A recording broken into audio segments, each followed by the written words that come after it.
Well, g'day church, welcome to Wisdom Thursday. Today we're looking at Proverbs chapter 27. If you're yet to read it, please press pause now and have a squiz. Alright, Proverbs chapter 27. As I read through this, there was a theme that sort of jumped out to me, and I just thought I would reflect on that today.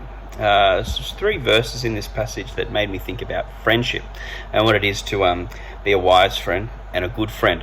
Verse 5, firstly. Better is open rebuke than hidden love. So think about this for a moment. Better is open rebuke than hidden love. So in our friendships, in our relationships, it is important to rebuke people openly, to be honest about how we feel about them, about when they have wronged us, about when they are doing something wrong. Better is an open rebuke than hidden love. It is important to voice these things. That's what true friendship is about. And verse 6 is similar. The next verse says, wounds from a friend can be trusted, but an enemy multiplies kisses. So friends who wound you can be trusted. What is that wounding about? When someone approaches you and speaks to you about a way that you're stumbling or falling, or something that you're doing wrong, or an inconsistency in your character, it may be a wound, but that can be trusted. An enemy multiplies kisses. That's sort of telling us the opposite, that an enemy may seek to win your favour or seek to make you feel good about yourself, but we can trust the wounds of a friend.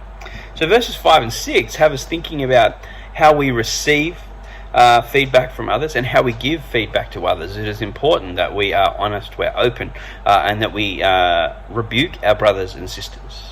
That we let them know when they're walking away from Jesus, when they're doing the wrong thing, when they have harmed us or hurt us in some sort of way. It's wise to do that.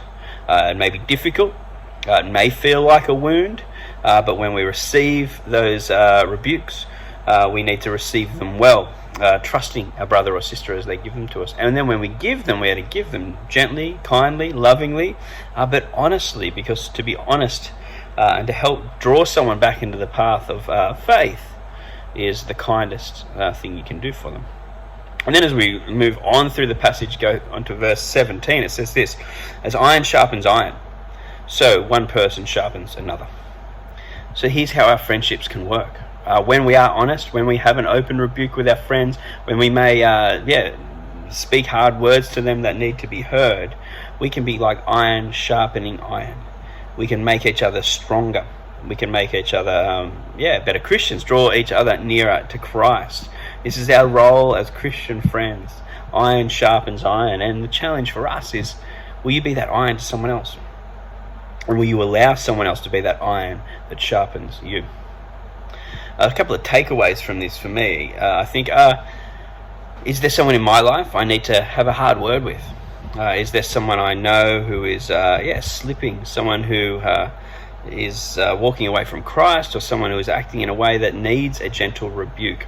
And am I going to be brave enough and kind enough to them to address this issue with them in a kind way? But also, am I ready to be rebuked by others? If someone comes to me, am I going to get my defences up and tell them that they're wrong and to go away? Or am I going to listen to this wound by a friend, knowing that they have my best interests in heart? That takes a lot of humility to do that. Because as we interact with each other as Christian brothers and sisters, iron sharpens iron. We need honesty, we need openness, we need clarity in our relationships so that each of us, all of us in our friendships, can grow nearer to each other. When we move into the New Testament, in Ephesians 4, Paul, the author of Ephesians, talks about how we've all been gifted in the church with different skills and different abilities, different gifts, to be able to grow the church and to be able to grow and encourage each other. And this all comes from Jesus. Jesus' Spirit puts these gifts in us. And why? Well, in verse 14 he says, then we'll no longer be infants, tossed back and forth by the waves and blown here and there by every wind of teaching and by the cunning and craftiness of people in their deceitful scheming. Instead, hear this, speaking the truth in love, we will grow to become in every respect the mature body of him who is the head, that is Christ.